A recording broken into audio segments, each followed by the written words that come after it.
One of the points that I often see Democrats bring up in mainstream media is that the Democratic Party shouldn't try and appeal to the progressive wing of the party, because that's the fringe. It's the fringe left. There's only a few of them there, and if the Democratic Party tried moving left, they wouldn't be able to win an election. And this is a point that was recently made in Steve Ratner's op-ed in the New York Times, titled, "Why Medicare for All Will Sink the Democrats."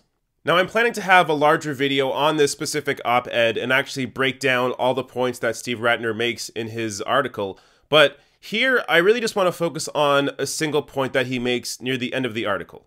On present course and speed, we can take back the House of Representatives in 2018 and defeat President Trump in 2020, unless we Democrats do something stupid, like nominating candidates from the fringe of our party.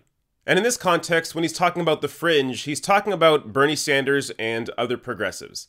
Now, as I said at the beginning, this is a common thought that a lot of Democrats, more specifically Democrats in mainstream media and Democrats in Washington, think, that the left is just a fringe. Well, let's actually take a look at some real data. So Mike just put out this article titled, "Poll, a majority of Democrats want the party to move left and oppose its leadership." And in it, they break down the data from this month's Harvard-Harris poll. 52% of Democrats polled say that they support movements within the Democratic Party to take it even further to the left and oppose the current Democratic leaders. The strongest support for moving the party left came from young Democrats, with 69% of Democrats ages 18 to 34 saying they support those left movements. So this data flies in the face of those Democrats that say that progressives are just a fringe of the party. And keep in mind, this is just Democrats saying this. So I often make the argument that the Democratic Party needs to reach out to independents, since that is now a larger group of people than either Republicans or Democrats.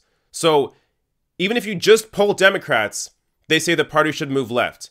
And a couple other data points here is that actually 53% of self-described moderates also say that the Democratic Party needs to pull to the left. And 55% of third-party voters also say the Democratic Party needs to go left.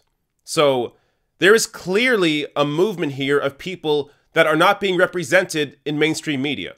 Now, what did people think of Bernie Sanders? And who's the most popular politician in the country? And I'm already laughing because I think you know the answer.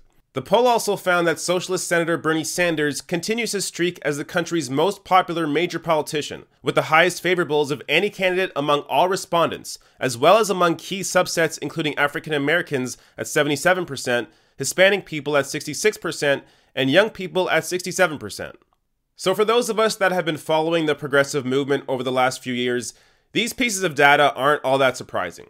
We already knew that Bernie Sanders was popular among African Americans, Hispanics, and young people. But this may be surprising to people in mainstream media and people like Steve Ratner who argue otherwise. Now, another piece of data that I found really interesting in this poll was how people feel about the Trump-Russia story and how it's covered in the media.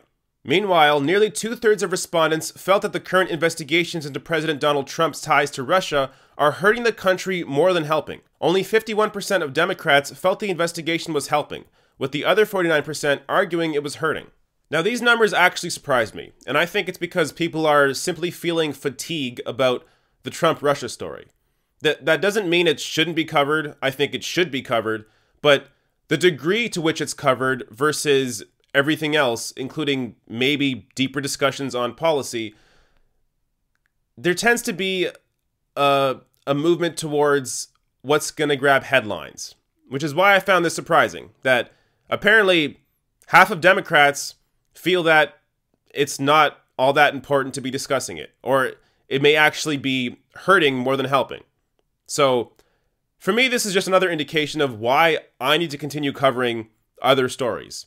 If you noticed on my channel, I don't really cover Trump or Russia all that much. And it's not because I don't believe their stories. It's because I don't have anything to add to that conversation.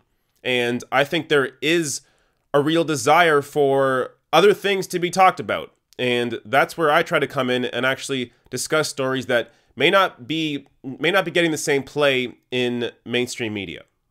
So overall, I think this poll puts to bed some of the misinformation coming from the Democratic establishment. And it also emphasizes the need to critique the Democratic Party and the media so that they know we aren't buying their bullshit.